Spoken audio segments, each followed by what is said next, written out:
মুখ্যমন্ত্ৰীয়ে কৈছে যে মই হেনো কংগ্ৰেছৰ ওচৰত আত্মসমৰ্পণ কৰিছো। মুখ্যমন্ত্ৰীক আজি এই থলীৰ পৰা য'ত সভা পাতিছো তাৰ পৰা ক'ব খুজিছো যে লুৰিণজ্যোতি গগৈৰ অভিধানত আত্মসমৰ্পণ শব্দটো নাই। আপুনিহে বাৰে বাৰে বিভিন্ন সময়ত আত্মসমৰ্পণ আৰু বিশ্বাসঘাতকতা কৰি আহিছে। লুৰিণজ্যোতি গগৈয়ে বিগত সময়ছোৱাতো কাৰো ওচৰত আপোচ কৰা নাই, আত্মসমৰ্পণ কৰা নাই। আহি থাকিব লগা দিনসমূহতো যেতিয়ালৈকে জীয়াই থাকিম না কাৰোবাৰ ওচৰত আত্মসমৰ্পণ কৰিম, না কাৰোবাৰ ওচৰত আঁঠু ল'ম, না কাৰোবাৰ ওচৰত আপোচ কৰিম। স্পষ্ট কথা, আমি কংগ্ৰেছৰ কাষত সহৱস্থান কৰিছো কেৱল মাত্ৰ জাতীয় স্বাৰ্থৰ কাৰণে যুঁজ দিবৰ কাৰণে। দেশৰ যিটো পৰিৱেশ পৰিস্থিতি, য'ত দেশত বাইপলাৰ মোড অফ ইলেকশ্যন চলিছে, ভোট বিভাজন ৰোধ কৰিবৰ কাৰণেহে আমি কেৱল মাত্ৰ সহৱস্থান কৰিছো। সেইকাৰণে মুকলিমূৰীয়াকে ক'ব পাৰো কংগ্ৰেছৰ লগত আমাৰ আদৰ্শৰ অমিল আছে, আমাৰ দৰ্শনৰ অমিল আছে। আমি আমাৰ চিন্তা, দৃষ্টিভংগী, আদৰ্শ আৰু দৰ্শন আমি নিজে আগবঢ়াই লৈ গৈও আমি বিজেপিক পৰাভূত কৰিবৰ কাৰণেহে তেওঁলোকৰ লগত থিয় হৈছো। অসমৰ মুখ্যমন্ত্ৰীয়ে কেনেকে আত্মসমৰ্পণ কৰিছে সেইটো কথা যদি আপোনালোকে চাই দেখিব, ইতিহাসৰ পৃষ্ঠাৰ লুটিয়াই চালে দেখিব যে অসমৰ মুখ্যমন্ত্ৰীয়ে আচুক বিশ্বাসঘাতকতা কৰি হিতেশ্বৰ শইকীয়া অসমৰ মুখ্যমন্ত্ৰী আগৰ তেওঁৰ ওচৰত আত্মসমৰ্পণ কৰিছিলে, কৰি কংগ্ৰেছলৈ গ'ল।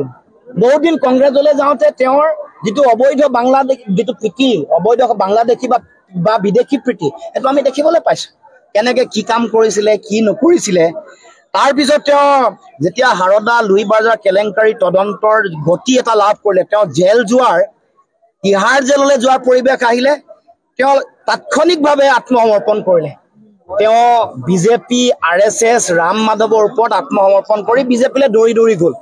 তাৰ পাছত তেওঁ বিশ্বাসঘাতকতা আচুক কৰিছে, আলফাক কৰিছে, তেওঁ প্ৰথম গুৰু বিহু ফুকনক কৰিছে, প্ৰফুল্ল মহন্তক বিশ্বাসঘাতকতা কৰিছে, হিতেশ্বৰ শইকীয়াক কৰিছে, তৰুণ গগৈক কৰিছে, সিদ্ধাৰ্থ গোস্বামীক কৰিছে, ৰাম মাধৱক কৰিছে আৰু সৰ্বানন্দ সোণোৱালক কৰিছে।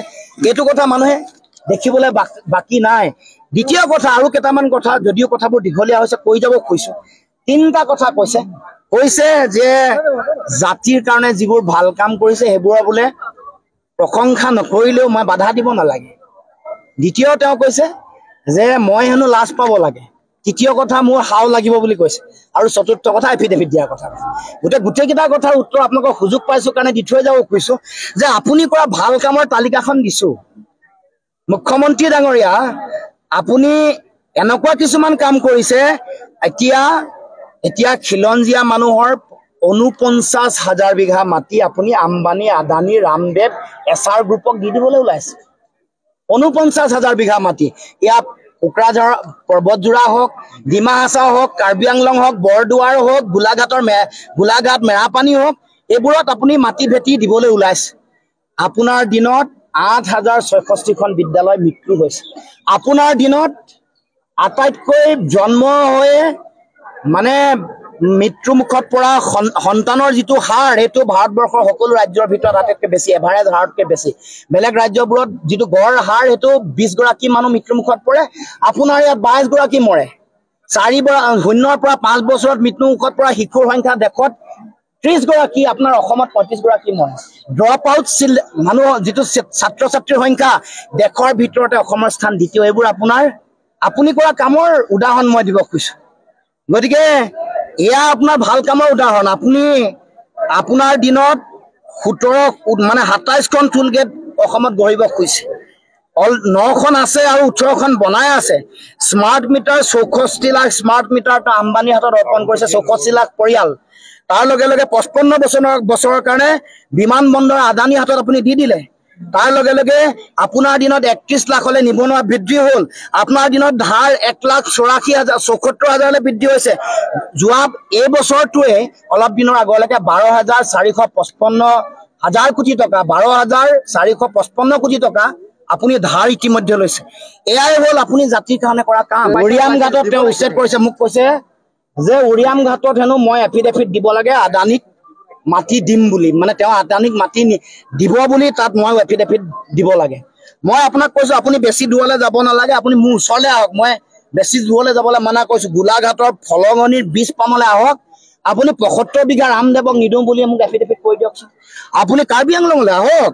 আপোনাক মই প্ৰত্যাহ্বান জনাইছো যে 4,000 একৰ মাটি 20 জুনত আম্বানীৰ লগত চুক্তি স্বাক্ষৰ নাই কৰা বুলি কমপ্লেক্স বায়োগেছৰ নামত আপুনি চুক্তি স্বাক্ষৰ কৰি দিয়ক আপুনি এফিডেভিট দিয়ক আপুনি কুকৰাঝাৰ পৰ্বতজোৰা 3600 বিঘা মাটি নাই আদানীক নিদিয়ে বুলি এফিডেভিট কৰি দিয়ক আপুনি ডিমাছাৰ 6000 বিঘা সিমেন্ট কোম্পানী আদানীক খুলিবৰ কাৰণে নিদিয়ে বুলি এফিডেভিট কৰি দিয়ক আপুনি নগাঁৱৰ মিকিৰ বামুনিত আপুনি কাৰ্বি আদিবাসী মানুহক উচ্ছেদ কৰি 276 বিঘা মাটি বেলেগক নিদিও বুলি আপুনি সহি কৰি দিয়ক আমাৰ বৰদুৱাৰ বাগানত আপুনি 2100 বিঘা 1800 বিঘা মাটি আপুনি বেলেগক নিদিও বুলি মোক এফিডেভিট কৰি দিয়ক আৰু মুখ্যমন্ত্ৰী প্ৰত্যাহ্বান জনাইছো আপোনাৰ নিজৰ সমষ্টি ৰেলৱেত বেদখল কৰি থকা যিসকল মানুহ আছে তেওঁলোকক উচ্ছেদ কৰি আপোনাৰ শক্তি দেখক সাহস দেখক প্ৰত্যাহ্বান জনাইছো মুখ্যমন্ত্ৰী আপুনি শুৱালকুছিৰ মানে অৱস্থাটো বেয়া কৰিলে শুৱালকুছি শিল্পটো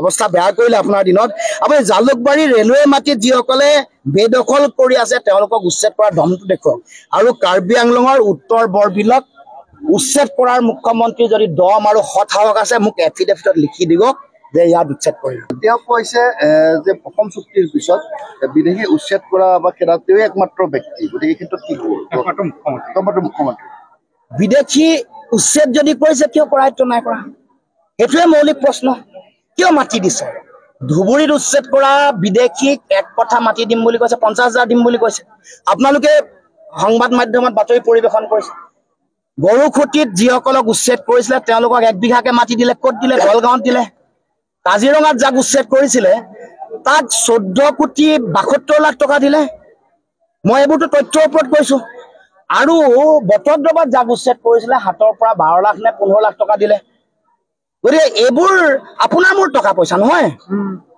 গতিকে এই কথা এই যে বিদেশী বুলি কৈ তেওঁ যে কৰায়ত্ব কৰা নাই তেওঁ যে তেওঁলোকক বিতৰণ কৰা নাই বিদেশীৰ ওচৰত আত্মসমৰ্পণ মুখ্যমন্ত্ৰীয়ে কৰিছে বিদেশীৰ ভোট দৰকাৰ হৈছে সেইকাৰণে মাটি দিয়া আৰম্ভ কৰিছে বিদেশীৰ ভোট দৰকাৰ হৈছে সেইকাৰণে তেওঁ এনেকে পইচা দিয়া আৰম্ভ কৰিছে গতিকে মুখ্যমন্ত্ৰী মনত ৰাখিব আপোনাৰ পত্নীয়ে যেনেকৈ ধন হুন যেনেকৈ গ্ৰহণ কৰিছে যেনেকৈ বাগান কিনিছে যেনেকৈ ভিজিয়াৰ মাটি অধিগ্ৰহণ কৰিছে যেনেকৈ মাটি কিনি আপুনি মানে আপোনাৰ ৰাষ্ট্ৰীয় মানে যিটো ঘাইপথ আগতে বেলেগ ফালে আছিলে আপোনালোকে টানি তাৰ কাষে আপোনাৰ মাটিৰ কাষে ৰাষ্ট্ৰীয় ঘাইপথ লৈ যাব কৈছে এইবোৰ কথা মানুহে পাহৰি যোৱা নাই 18 বছৰ নহওঁতে 17টা কোম্পানীৰ মালিক আপোনাৰ পুত্ৰ এইবোৰে আপোনাৰ কাম এইবোৰ কামতে আপুনি লাজ পাব লাগে আপুনি লাজ কিয় পোৱা নাই মই বুজি পোৱা নাই আপুনি মাটি যেতিয়া দৰকাৰ হয় আপোনাৰ মাটি ঘৰতটো মাটি খাইটি আছে এতিয়া আপোনাৰ অফিচাৰো মাটি খাইটি বনাইছে জুনিয়ৰ মাটি খাইটি তেওঁলোকক আগতীয়াকে পঠাই দিয়ে আপুনি যদি মাজুলীত মাটি লাগে আপোনাৰ অফিচাৰ গৈ আগত দুগৰাকী নাম এগৰাকী মহন্ত আগৰাকী কাছকটীয়া আপোনালোকৰ এফালেও আছিলে কাছকটীয়া গৰাকী মাটি যেতিয়া দখল কৰিব লাগে তেওঁলোকক আগতে পঠাই দিয়ে গতিকে লাজটো আপুনি পাব লাগে আৰু মই ভগৱানৰ ওচৰত প্ৰাৰ্থনা জনাইছো যাতে আপোনাৰ ল'ৰা আৰু ছোৱালী আছে তেওঁলোকৰ যাতে পাপ নালাগে আপুনিতো কৰ্মফল কৰিছে সমগ্ৰ অসমৰ মানুহক আপুনি আপোনাৰ পত্নীক বদনামী কৰিছে এতিয়া আপোনাৰ পুত্ৰ আৰু কন্যাৰ যাতে পাপৰ ফল নালাগে তাৰ কাৰণে আপোনাৰ দিনত আপোনাৰ ভাল কামৰ আৰু খতিয়ান দিছো নহয় আপুনি গৰু সিন্ডিকেট চলাই আছে আপুনি সুপাৰী সিন্ডিকেট চলাই আছে আপুনি কয়লাৰ সিন্ডিকেট চলাই আছে ড্ৰাগছৰ সিন্ডিকেট বন্ধ কৰিম বুলি মদৰ দোকান বহাইছেতো আপুনি ভাল কাম কৰিছে চৰিত্ৰ পাঠৰ কিতাপ এখন আপুনি ল'ৰা ছোৱালীবোৰক পঢ়িবলৈ দিছে এইটো ভাল কাম কৰিছে কিন্তু আপোনাক সোঁৱৰাই দিছো যে চৰিত্ৰ পাঠখন আপুনিও পঢ়ক নহলেনো আপুনি শিক্ষকসকলক ইমান বেয়াকে অপমান কৰেনে অন কেমেৰা অপমান কৰিছে অসমৰ জ্যেষ্ঠ ব্যক্তিসকলক আপুনি অপমান কৰে আপুনি মহাবিদ্যালয়ৰ অধ্যক্ষক অৱসৰপ্ৰাপ্ত অধ্যক্ষক আপুনি বেয়া ব্যৱহাৰ কৰে গতিকে আপুনি পঢ়িব লাগিব আপুনি কিতাপৰ দিন কৰিছে এটো ভাল পাইছো ভাল কাম কৰিছে কিন্তু আমাৰ বিষ্ণুপ্ৰসাদ ৰাভাদেৱে কি কৈছে আমাৰ পদ্মনাথ গোহাঁই বৰাই কি কৈছে বা আমাৰ ভূপেন হাজৰিকাই কি কৈছে লক্ষ্মীনাথ বেজবৰাই কি কৈছে তেওঁৰ লিখনিসমূহৰ মাজত থকা যিবোৰ কথা এইবোৰ পঢ়ি আপুনি সমন্বয়ৰ কথা সাম্প্ৰদায়িকতাহীন এখন সমাজৰ কথা আপুনি পঢ়ি এইবোৰ উপলব্ধি কৰক ঘৰত আনন্দ আৰু সম্পৰ্কৰ চমক বজাই ৰাখিবলৈ জৰুৰী হৈছে সকলো আনন্দময় মুহূৰ্তত মৰমৰ উপহাৰ দিয়াটো সেইবাবে মধুশ্ৰী জুৱেলাৰ্ছে আনিছে সকলো ৰঙীন ক্ষণৰ বাবে বিশেষ গহনা হীৰাৰে হওক সোণৰে হওক বা ৰূপৰে হওক শ্ৰেষ্ঠ ডিজাইনছ আৰু হলমাৰ্কযুক্ত গহনাই ৰাখে সম্পৰ্কক নিখুঁত তেনেহ'লে আজিয়ে আনক আনন্দ মধুশ্ৰী জুৱেলাৰ্ছৰ সৈতে যোগাযোগ কৰক 7002800341 নাইবা ভিজিট কৰক LNB ৰোড নলবাৰী অসম